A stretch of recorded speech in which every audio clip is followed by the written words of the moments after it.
जय हिंद। आज हम लोग पढ़ेंगे संविधान क्या होता है, संविधान की परिभाषा क्या है, संविधान कब बना, कैसे बना, इन सारी चीजों पर आज हम लोग चर्चा करने वाले हैं। ठीक है, तो पहले तक हम लोग देखते हैं संविधान होता क्या है। संविधान वह मूलभूत कानून है जिसके द्वारा किसी राष्ट्र का शासन संचालन होता है। ठीक है, संविधान वह मूलभूत कानून है जिसके द्वारा किसी राष्ट्र का संचालन होता है। दूसरे शब्दों में कहा जाता है संविधान एक देश या संगठन के लिए एक मूलभूत दस्तावेज है जो इसकी संरचना, शक्तियों और कार्यों को परिभाषित करता है।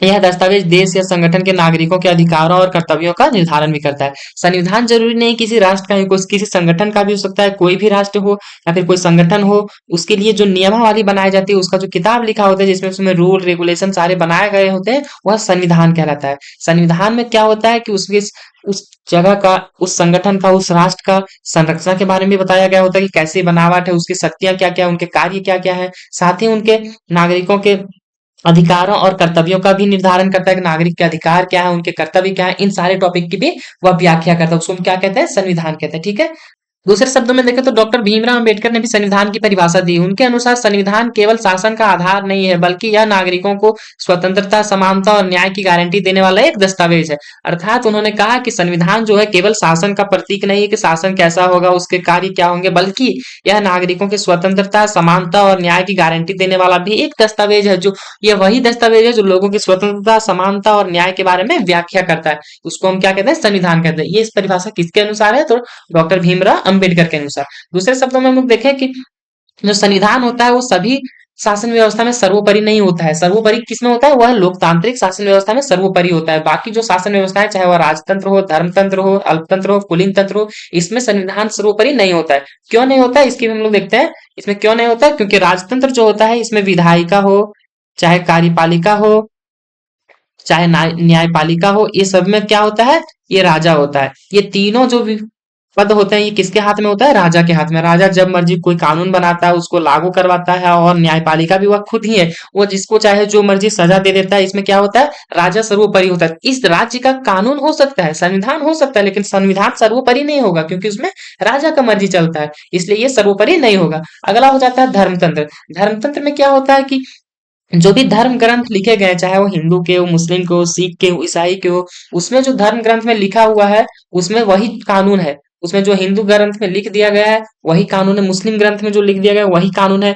उसका क्या है? विधायिका लिखा हुआ है। ठीक है, और कार्यपालिका कौन हो गया? उसमें जो धर्म ग्रंथ, धर्म गुरु है, चाहे वो हिंदू के पंडित हो, मुस्लिम के मौलाना हो, ये सब क्या हो गया? धर्म गुरु इसमें कार्यपालिका का पद निभाता है। ठीक है, और न्यायपालिका जो होती है दंड देने का काम किसके अनुसार करती है? तो वही धर्म ग्रंथों के अनुसार करते हैं। तीसरा हो गया मेरा अल्पतंत्र। अल्पतंत्र में क्या होता है? इसमें भी संविधान सर्वोपरि नहीं होता। अल्पतंत्र में क्या होता है? कुछ गिने चुने लोग जो होते हैं, गिने चुने लोग यही शासन करते हैं। चाहे कुछ बिजनेसमैन हो, ठीक है, कुछ बिजनेसमैन हो, या फिर कोई चार लोग मिलकर शासन चला रहे हैं, वो लोग क्या करते हैं? अल्पतंत्र को संबोधित करते हैं। अल्पतंत्र में क्या, वही चारों शासन चला रहे हैं, वही लोग अपने हिसाब से कानून बनाएंगे, वही लोग अपने हिसाब से व्यवस्था बनाएंगे, और वही लोग न्यायपालिका का कार्य भी करेंगे। किसी के साथ अन्याय हो रहा है, क्या हो रहा है, उसकी जिम्मेदारी कौन लेंगे? वो लोग लेंगे।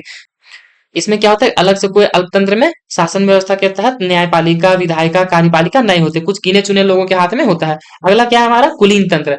कुलीन तंत्र में क्या होता है कि इसमें जो ऊंचे कुल के लोग होते हैं, ऊंचे कुल के लोग होते हैं, ठीक है, इनके हाथ में शासन होता है। ऊंचे कुल के लोग मतलब जो ऊंची जाति के लोग हैं या फिर बड़े घराने के लोग हैं, चाहे कोई राजशाही परिवार के लोग हैं, इनके हाथ में शासन होता है। इसमें क्या होता है? संविधान सर्वोपरि नहीं होता है। इसमें विधायिका, कार्यपालिका और न्यायपालिका क्या होता है? उन ऊंचे तबके के लोगों के अंदर हाथ में होता है जो शासन को चला रहे होते हैं। अगला हो गया लोकतांत्रिक शासन व्यवस्था। लोकतांत्रिक शासन व्यवस्था में क्या होती है? अलग से विधायिका होती है, न्यायपालिका होती है और कार्यपालिका होती है। ये तीनों क्या होती है? स्वतंत्र होती है। ठीक है, विधायिका जो होती है कानून बनाती है, न्यायपालिका जो होती है न्याय करती है, और कार्यपालिका उसे लागू कराती है। ये तीनों यहाँ स्वतंत्र है, इसीलिए यहाँ क्योंकि यहाँ संविधान सर्वोपरि है।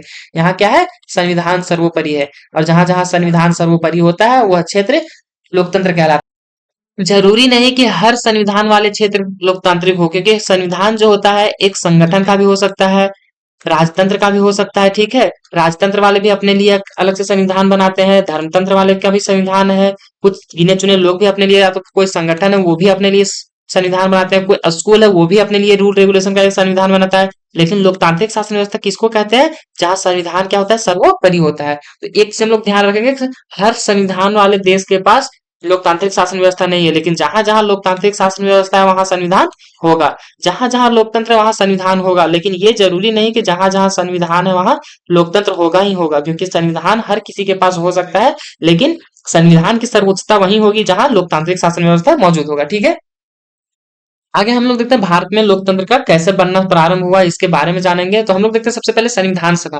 भारत में जो है संविधान सभा का गठन किया गया, जो कि संविधान को बनाने का कार्य करती है। तो संविधान सभा का गठन 9 दिसंबर 1946 को हुआ था। ठीक है, इसमें शुरुआत में कुल कितने सदस्य थे? 389 सदस्य थे, लेकिन उसी बीच भारत और पाकिस्तान के बीच में बंटवारा हो गया, जिसमें से कई सारे सदस्य पाकिस्तान चले गए और भारत में कितने रह गए? 299 सदस्य रह गए, अर्थात 90 सदस्य पाकिस्तान चले गए। कितने लोग? 90 सदस्य जो थे पाकिस्तान चले गए और बाकी 299 भारत में रह गए। ठीक है, टोटल संख्या कितना था? 389, जो घटकर कितना हो गया? 299। बाकी 90 कहाँ चले गए? तो वो पाकिस्तान चले गए बंटवारे के दौरान। संविधान सभा का गठन हम लोग को देखने कब हुआ था? 9 दिसंबर 1946 ईस्वी को। ठीक है, संविधान सभा के जो अध्यक्ष थे, संविधान सभा के जो अध्यक्ष थे वो थे डॉक्टर राजेंद्र प्रसाद। डॉक्टर राजेंद्र प्रसाद संविधान सभा के अध्यक्ष थे। और ड्राफ्टिंग कमेटी के अध्यक्ष कौन थे? तो डॉक्टर भीमराव अंबेडकर।